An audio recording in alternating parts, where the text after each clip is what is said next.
हम एक वैश्विक बीमारी से जूझ रहे हैं, लोग मर रहे हैं। यहाँ पे पहले साल की वर्षगांठ की तारीफें सुनने का समय किसके पास है सर? किसके पास है? आपके मंत्री नजर नहीं आ रहे रोडों में, कहीं भी सड़कों में कहीं नजर नहीं आ रहे हैं सर, कहीं भी नजर नहीं आ रहे हैं। हम क्या सुन रहे हैं? सब अचीवमेंट्स गिनाए जा रहे हैं। कोई कहता है 3 तलाक के ऊपर हमने अचीवमेंट कर लिया, कोई कहता है 370 कर लिया, कोई कह रहा है कि विश्व में हमने इतना कमाल कर दिया, भारत का नाम सर जगह ऊंचा हो रहा है। सर, भारत का नाम तो सदैव ऊंचा है और सदैव ऊंचा रहेगा, मैं और आप रहे ना रहे। हम एक महान राष्ट्र के नागरिक हैं सर, और गर्व है मुझे इस बात का, और आपको भी। और मैं गर्व करता हूं मोदी जी आपके ऊपर भी, क्योंकि मैं आपसे इंस्पायर्ड हूं, मैं आपसे प्रेरित हूं, तभी तो आज आपके सामने बोल पा रहा हूं। आप भी तो निर्भीक बोलते थे, आप भी सबको डायरेक्ट बोलते थे, मैं भी डायरेक्ट बोलूंगा, मैं आप ही का शिष्य हूं सर। लेकिन एक बात है सर, सत्य के लिए तो दुनिया को छोड़ा जा सकता है क्या? आप एक बात बताओ, सत्य के लिए दुनिया को छोड़ देंगे, लेकिन दुनिया के लिए सत्य को छोड़ देंगे क्या? हम नहीं कर सकते ना सर। यही एक प्रश्न था कि छोड़ दें क्या सत्य के लिए? ये एक पॉइंट है सर। अब मुझे उपलब्धियों की बात आ रही थी, मैंने देखा बहुत अच्छे से सब बता रहे थे। 1 साल में हमने 3 तलाक को किया, 370 किया। सर, उपलब्धियां 2-4 मैं भी गिना देता हूं सर, बहुत बड़ी बड़ी उपलब्धियां हैं सर, जो एज ए नागरिक मैं फेस करता हूं और मेरे साथ तमाम करोड़ों लोग फेस करते हैं सर। मैं गिनाना चाहूंगा सर। सर, ऑटोमोबाइल इंडस्ट्री सड़कों पे आने के लिए तैयार है। एक इंडस्ट्री होती है रीसेल की, कार रीसेल्स, मोटर बाइक रीसेल, वो धड़ाम हो चुकी है सर। 2 साल से वो धड़ाम हो चुके हैं। आप एक बार सर्वे कीजिए, आप अपने मिनिस्ट्री ऑफ ट्रांसपोर्ट से पता करें कि क्या ये स्थिति सच है या नहीं है। रियल एस्टेट इंडस्ट्री के बारे में बात करते हैं सर, पूरे उत्तर भारत की बात करता हूं और पूरे भारत की बात बताऊंगा। 5-7 साल ऊपर हो गए, पोजीशन मिलना था मकानों का, आज तक लोगों को मकानों का पोजीशन नहीं मिला। ऐसे 1 करोड़ से ऊपर मकान तो केवल एक जगह है सर, यूपी की बात कर रहा हूं सर, गौतम बुद्ध नगर जिले के अंदर की बात बता रहा हूं। उल्टा उनको अपने ईएमआईज भरने पड़ रहे हैं और खुद उनको किराए के घर में रहना पड़ रहा है। इतना बड़ा सुधार हुआ है पिछले 1 साल में, इतनी अचीवमेंट्स हुई। रेरा का स्थापना कर दिया गया, कितने समाधान हुए, कितने लोगों को मकान मिले, उसकी लिस्ट एक बार अपने वेबसाइट में डालिए, आपको पता चल जाएगा सर। और अगर आपको लिस्ट लेनी है तो मैं आपको लिस्ट आपके साथ में ज्ञापन दूंगा सर, क्योंकि मेरा अगला मुद्दा इसी पे है। क्योंकि अब हम गली गली जाएंगे सर, हर जिले में जाएंगे। और मैं एक बात और बता दूं, जो मेरा पहला वीडियो, उसके बाद मेरी प्रतिक्रिया आई है मेरे यूट्यूब चैनल पे कि मैं कांग्रेस का चमचा हूं, तो मैं आपको बता देना चाहूंगा, दोबारा सारे भक्त सुन ले, मैं मोदी भक्त ही हूं। मेरे को ये डेयरिंग आपसे मिली है, बात करने का ये तरीका आपसे मिला है सर। जब आप 2013 में आए थे, आपने किस तरीके से बात की थी, मैं उससे प्रेरित हूं। हर बच्चा प्रेरित है। आपका गवर्नेंस गलत है सर, आप गलत नहीं है। मैंने कभी नहीं कहा कि आप गलत हैं।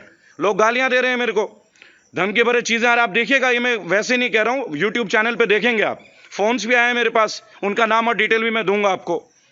मैं आपको ये बताना चाहूंगा सर, ये तो ऑटोमोबाइल इंडस्ट्री हो गई, रियल इंडस्ट्री होगी। जो स्मॉल स्केल है ना सर, छोटे छोटे जो बिजनेसमैन थे, छोटे छोटे ढाबे वाले, उन तक के ताले लग गए हैं सर। रेस्टोरेंट्स के पास जाके पूछो, होटल इंडस्ट्री में क्या स्थिति है। लोगों पे पैसे होने भी तो चाहिए सर, तब जाके बाजार चलता है। हम कहते हैं इतने ट्रिलियन, उतने बिलियन, अरे ब्रिलियन, ट्रिलियन, ये जो आंकड़े ना सर, किताबी आंकड़ों का क्या है? एक काम कीजिए, हर एक घर में आके पता कीजिए, अपने जो सांसद है बोलिए। सांसद प्रतिनिधि तो हमसे कभी मिलता ही नहीं है आज तक। किसी भी सांसद का प्रतिनिधि लोगों के बीच है ही नहीं, है ही नहीं। हाँ, मैं मुख्यमंत्री योगी आदित्यनाथ के लिए बोलूंगा एक बात, हाँ वो आए, कोरोना में आए, यूजुअली नोएडा में कोई आते नहीं, वो आए, वो रुके, वो स्ट्रिक्ट है। हमारे यूपी में सबसे कम कोरोना के केसेस थे, इस बात के लिए मैं बोलूंगा। लेकिन केवल एक व्यक्ति के काम करने से पूरा गवर्नेंस तो नहीं है ना सर। आपके सांसद लोगों से नहीं मिलते, मिलना तो दूर, शायद हमें सुनेंगे कैसे। उनके प्रतिनिधि भी उनसे बड़े वैल्यू रखते हैं सर। सांसद बोलते हैं ना कि चाय से ज्यादा केटली गर्म है, वो स्थिति है सर। और इंडस्ट्रीज के बारे में आपको बात बताता हूं सर। छोटे छोटे ऑथोराइज्ड ये जो कपड़ों के शोरूम्स हैं, मोबाइल के शोरूम्स हैं, बाजार में आके देखिए तो सही, सब कुछ तो ऑनलाइन हो गया है। दुकानों का किराया नहीं भरा जा रहा है सर, लोग दुकान का रेंट नहीं दे पा रही है। लॉकडाउन की बात नहीं है, ये लास्ट 1 ईयर से बहुत बड़े पैमाने पे चल रहा है। कितने लोगों ने आपसे कंप्लेन किया, ये संस्थाएं, कितनी संस्थाएं आपसे मिल चुके हैं कि सर ऑनलाइन में आप ये कर रहे हो, बाकी लोगों के साथ क्या हो रहा है आप देखें। रिटेल इंडस्ट्री खत्म होने के कगार पे सर। और तो और कुछ दिन ऐसे ही रहा ना सर, तो ये जो सब्जी है ना सर, ये सब्जी भी रिटेल इंडस्ट्री से हट जाएगी, सड़क साट के ये सारा कॉर्पोरेट ही हो जाएगा, जिस हिसाब से चल रहा है सर। और मैं 1 ईयर के एक अचीवमेंट आपको बताना चाहूंगा सर कि क्या क्या अचीवमेंट हुआ है। हम सर इतने मजबूत हैं, इतने स्ट्रांग हैं, हमारी गवर्नेंस, हमारे फाइनेंशियल स्कीम्स इतने मजबूत हैं। तो सर आप मुझे ये बताओ, ओएनजीसी, बीएचईएल, इसकी जैसी संस्थाएं, भारत पेट्रोलियम आज प्राइवेटाइजेशन होने के कगार पे है। हमारी एयरपोर्ट प्राइवेट हो जा रहे हैं सर, हम एयरपोर्ट बेच रहे हैं सर, हम ट्रेन प्राइवेट कर रहे हैं।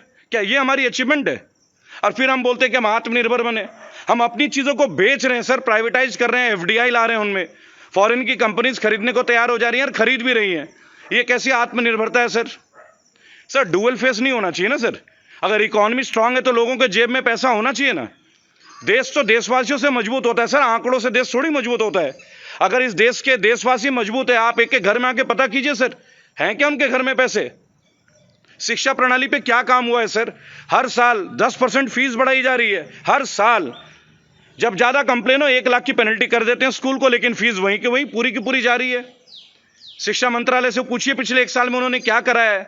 अगर आपको डेटा चाहिए वो डेटा मैं दूंगा, मैं स्टैटिस्टिक्स के साथ बात करने वाला आदमी हूं। और मैं एक बात और बता दूं सर, ये रेबल श्रद्धानंद पति अकेले नहीं है सर, सारे रेबल्स इकट्ठा हो रहे हैं एक प्लेटफॉर्म में, पर हम पॉलिटिक्स में नहीं है sir, will never enter politics. हम आपकी गवर्नमेंट को दोबारा वोट करना चाहते हैं, पर तब करेंगे जब आपकी गवर्नेंस इस लायक हो। वर्दी होने चाहिए सर, वर्दी होने चाहिए। अगली जो वीडियो आएगी ना सर मेरी, उसमें मैं आपके गवर्नेंस की कितनी क्या क्या खामियां स्टैट्स के साथ और एक डिपार्टमेंट की जानकारी आपको शेयर करूंगा सर। आप देखेंगे क्या पीड़ा है जो सरकारी लोग पीड़ित हैं आपकी गवर्नेंस से, वो भी लाऊंगा सर। लेकिन आज आप लोग वर्षगांठ बना रहे सर, मोदी 2.0 फर्स्ट ईयर, जो टीवी में हेडलाइंस आ रहा है, किस बात की वर्षगांठ है सर? लोगों की मौत की वर्षगांठ है। इतने लोग मर गए सड़क पे सर, कितने लोग मर रहे हैं सर भूखे, जिनको राशन नहीं पहुंच रहा है। बसों की राजनीति हो रही है सर, ये ऑटो है, वो बस है, ये दिस है, वो दैट है। अरे हम इतने मजबूत है तो गाड़ियां अब तक तो सब पहुंच जाते पहले ही, अब उनको पहुंच रहे हैं, अब उनको दोबारा बुला रहे हैं, फैक्ट्री खोल रहे हैं हम कि भाई आप दोबारा वापस आ जाओ। आप देखें सर, जब आपने स्थापना की थी आपने कहा था, अब आपने दिया था साथ, आपने कहा था जब स्टेज में 500 थे हमारे पास कोरोना के विक्टिम, जब वो लाख तक पहुंचा था आपने सभी राज्यों को बोला कि आत्मनिर्भर बन जाओ। ये कैसा डुअल वर्जन है सर? सर जो भी आपके कंसर्न मंत्रालय है ना सर, स्वास्थ्य मंत्रालय, उनको वर्कआउट करने बोलिए। आपने तो वीडियोस देखे होंगे, डॉक्टर्स तक के पास मास्क तो दूर सैनिटाइजर्स नहीं पहुंचे थे। ऐसे अनगिनत वीडियोस हैं सर, और रियल वीडियोस हैं। ये नहीं कि हमने क्रिएट कर दिया, क्योंकि मुझे तो आज कुछ बोलना इसलिए अजीब लगता है, मैं कुछ बोलूंगा तो आपके तो सारे फॉलोअर्स ये कहते हैं कि मैं तो कांग्रेस का चमचा हूं। तो उनको एक जवाब देना चाहता हूं सर, जिन जिन राज्यों में कांग्रेस की सरकार है ना सर, वहां की भी प्रॉब्लम्स आ रही है हमारे पास, वहां भी जाएंगे, एक एक एमपी, एक एक एमएलए के घर के पास जाएंगे सर, शांतिपूर्ण तरीके से जाएंगे। लॉकडाउन के बाद, लॉकडाउन में नहीं जाऊंगा सर, फॉलो करूंगा, आइडियल सिटीजन हूं, सिटीजन के जो ड्यूटीज वो फॉलो करूंगा, आपको मानता हूं, आपको पालन करूंगा। लेकिन मैं आपको ये इंफॉर्मेशन देना चाहता हूं, और उन तमाम लोगों को जो यूट्यूब में मेरे साथ जुड़े हुए, जो मुझे चाहते हैं, ये जो 30 करोड़ लोग जिन्होंने मेरा पहला वीडियो देखा है निर्मला सीतारमण जी के ऊपर, कई लोगों ने मुझे काफी देश विदेश से काफी ग्रुप्स हैं जिन्होंने मेरे को कनेक्ट किया। मैं एक बात आपको बताना चाहूंगा, rebels be ready, the platform is ready, but we won't work like politicians. We will go to each and every house of the MLAs and MPs, और उन क्षेत्रों की प्रॉब्लम्स को उठाकर बताऊंगा कि बताओ 5 साल में तुमने इन प्रॉब्लम्स को क्या किया, कौन से गांव की गली की सड़कें बनाई, नालियां बनाई, डिस्पेंसरी बनाई, कम्युनिटी हॉल बनाया, क्या क्या बनाया, लेखा जोखा दो। और जिन जिन सांसदों का निधि फंड में से पैसे खर्च नहीं हुए, उनसे एक एक सवाल पूछा जाएगा सर। कांग्रेस से भी पूछा जाएगा, सीपीएम से भी पूछा जाएगा, जो भी पार्टीज होगी सर। ऐसा ना समझे कि कोई बीजेपी के अगेंस्ट प्रोपेगेंडा चल रहा है। रेबल्स कभी दलगत नहीं होते सर, हम रेबल्स हैं। हमारा पार्टी से क्या ताल्लुकात है? मैंने बहुत सालों पहले एक बार एक पार्टी ज्वाइन करी थी, 3 दिन के अंदर रिजाइन कर दिया था, केवल इसी वजह से मुझे महासचिव बनाया गया था। मैंने कहा ना, इसमें नहीं सर्वाइव कर सकते। यहां तो लोगों के दिल में सफाई नहीं है। पार्टी का नाम मैं अभी नहीं लूंगा, वक्त आएगा तो वो भी बताऊंगा अगर किसी ने पूछा तो। सर काम करने का जज्बा आपके अंदर, आप 24 घंटे काम करते हैं। मोदी जी, इस बात का मैं कायल हूं। लेकिन एक बात बताओ सर, आप तो ऊपर से काम कर रहे हो, प्रैक्टिस तो नीचे लोगों में करनी है। आइए ना सर कभी रजिस्ट्री विभाग में, जहां रजिस्ट्रियां होती हैं, वहां आके देखिए पिछले 1 साल में कितना फर्क आया है। और एक रजिस्ट्री, जो कोई आदमी अपने मकान की रजिस्ट्री करता है, कितना खर्च उसे देना पड़ता है, क्या नहीं देना पड़ता है। आपके तो भाई इंटेलिजेंस ब्यूरो है आपके पास, लगाइए ना सर, आपको जवाब मिल जाएगा। नहीं तो वो डेटा भी मैं आपको दूंगा। लेकिन मैं इस आपके माध्यम से, इस YouTube के प्लेटफॉर्म के माध्यम से एक बात बोलना चाहूंगा। जितने भी मेरे साथी हैं रेबल्स, जिन्होंने बोला है बीटेक, एमटेक, MBA, 10वीं पास, कोई 8वीं पास, कोई गांव का किसान है, कोई 70 साल का बुजुर्ग भी है, और कई गांवों के प्रधान हैं जो बिल्कुल नाराज हैं। एक लोकल एस्टैब्लिशमेंट है जो आपकी गवर्नमेंट ने आके खत्म कर दी। हमारे यहाँ जिला पंचायत का था गौतम बुद्ध नगर वगैरह में, इधर में आपने ना जाने क्या क्या सिस्टम कर दिए टाउन प्लानिंग के अंदर की। किसानों की आवाज़ तो दबी रहेगी। आज किसानों को अथॉरिटी के चक्कर काटने पड़ते हैं अपनी समस्या के लिए। पहले वो समय था कि ग्राम प्रधान, पंचायत प्रधान आके इन समस्याओं का निवारण करते थे, आज चक्कर लग रहे हैं। ये हालत है सर, ये हालत है। आपने कहा था किसानों के मुकदमे माफ हो जाएंगे सर। आपको याद दिला दूं, 2011 में जो भट्टा पारसौल हुआ था सर, किसानों का आंदोलन, घोड़ी बिछड़े का आंदोलन, कितने किसान शहीद हुए थे, कितने लोगों को चोट लगी थी। क्या वो मुकदमे खत्म हो गए सर? क्या वो मुकदमे वापस ले लिए गए? आज भी इलाहाबाद हाईकोर्ट के वो चक्कर काटते हैं सर। उनका नाम, उनका डेटा आपको दूंगा। आप लोगों ने प्रॉमिस किया था कि जब आप आएंगे गवर्नेंस में, अब तो सेंटर में भी और स्टेट में भी आपकी गवर्नमेंट उत्तर प्रदेश में, क्यों भट्टा पारसौल के और घोड़ी बछड़ा के किसानों का इंसाफ नहीं मिलता सर? ना जाने ऐसे कितने किसान हैं हर राज्य के जो भुगत रहे हैं भूमि अधिग्रहण नीति को। इन एक साल में भूमि अधिग्रहण का आप ऊपर कितना आपने काम किया वो आप देखें, आपको पता चलेगा सर, आपको पता चलेगा। प्राइमरी स्कूल में आपने क्या फैसिलिटीज दी हैं गवर्नमेंट के, एजुकेशन से इलेक्ट्रॉनिक मीडिया की क्या क्या चीज़ें आपने प्रोवाइड किया है, लैपटॉप्स वगैरह, टीचिंग्स के जो साधन हैं उनको आप लाएं सबके बीच, तो आपको पता चलेगा सर कि डेवलपमेंट क्या है, एक साल की अचीवमेंट क्या है। मैं एक विनती करूंगा सर आपसे, पहले तो अपने राष्ट्रीय प्रवक्ता गौरव भाटिया से बोले कि थोड़ा पढ़ाई कर लें। समाजवादी पार्टी के पूर्व प्रवक्ता थे वो, कैसे बोल पाएंगे सर? मुझे तो हंसी आ गई थी। मुझे लगा बंदे ये ना कह दे कि भाई लेबर मिनिस्टर तो अखिलेश यादव है, ये भी हो सकता था। सर थोड़ा गौर करें। और ये जो दौर है, मैं हाथ जोड़ के विनती करूंगा, जितने भी प्रवासी मजदूर हैं उन लोगों के खाने पीने, उनको कुछ पैसे का प्रावधान करें सर। जो ट्रेन उन्हें ला रहा है, जो ट्रेन उन्हें पहुंचा रहा है, उनका किराया कौन देगा? इस तक की बेचारे की राजनीति हो रही है। कोई बेचारा 3,500 रुपये बस वाले को दे रहा है, वो बस वाला नहीं जा रहा है। वो कभी पुलिस स्टेशन में 18 घंटे खड़े रह रहे हैं, उसके बावजूद उससे ये नहीं पता कि वो कहाँ जाएगा। बहुत समस्याएं सर, उपलब्धि नहीं है अभी, उपलब्धि नहीं है सर। उपलब्धि तब गिनाएंगे जब आम मानस, जनमानस के दिल में, चेहरे में खुशी की झलक हो। एक बार जनमानस के चेहरे को देखिए सर। रेबल्स, मैं इस मीडिया के प्लेटफॉर्म से दोबारा एक बात बोलूंगा, कोई भी रेबल जो बनना चाहे आए मेरे प्लेटफॉर्म में, मेरे साथ आए। हम बिल्कुल ही सांकेतिक प्रदर्शन करेंगे, शांतिपूर्ण प्रदर्शन करेंगे, लेकिन किस तरह का प्रदर्शन, ये मैं आपको प्रॉमिस करता हूं। जिन जिन राज्यों में जो जो सरकार है, वहां की कंप्लेंट्स जो जो हमारे पास आएंगी, एक एक एमएलए, एक एक एमपी के घर जाके खड़े होना है सर। उनके गेट के सामने लेट जाऊंगा सर और सारे लेटाऊंगा। शांतिपूर्ण प्रदर्शन। भाई क्यों नहीं कर रहे हो? गवर्नमेंट आपको पैसे दे रही है, सांसद निधि का पैसा खर्च करे बगैर वो अकाउंट में पड़े रहते हैं। फिर क्यों सांसद बनते हो भाई? क्यों सांसद बनते हो? क्यों चुन के आते हो सर?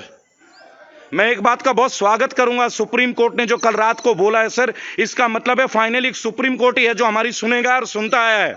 सुप्रीम कोर्ट ने बोला है कि जो आपराधिक प्रवृत्ति के लोग हैं, जिनको आप लोग टिकट देते हैं, अलग अलग पार्टी के लोग, अब आपको ये देना पड़ेगा, सोशल मीडिया में भी बताना पड़ेगा क्यों आपने उनको टिकट दिया। ऐसे उनके पास क्या है जिनके पास केसेस हैं, क्रिमिनल केसेस हैं।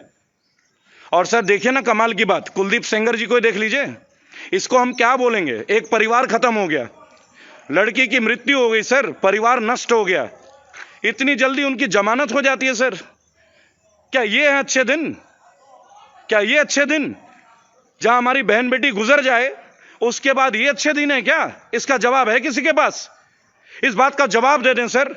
मैं आपसे बहुत प्रेरित हूं मोदी जी, और मोदी भक्त तो मैं हूं, लेकिन उन लोगों को और पार्टी के कर्मचारियों से मैं एक बात बोलूंगा, पार्टी के कार्यकर्ताओं से, कि भाई साहब अगर कार्यकर्ता बता रहे होते हैं ना बीजेपी वालों को कि ये गलत हो रहा है, तो उनके क्षेत्र में बहुत डेवलपमेंट हो जाता है। आज कोई कार्यकर्ता कुछ कहने को तैयार नहीं। पता नहीं किस बात का डर है भाई, किस बात का डर है?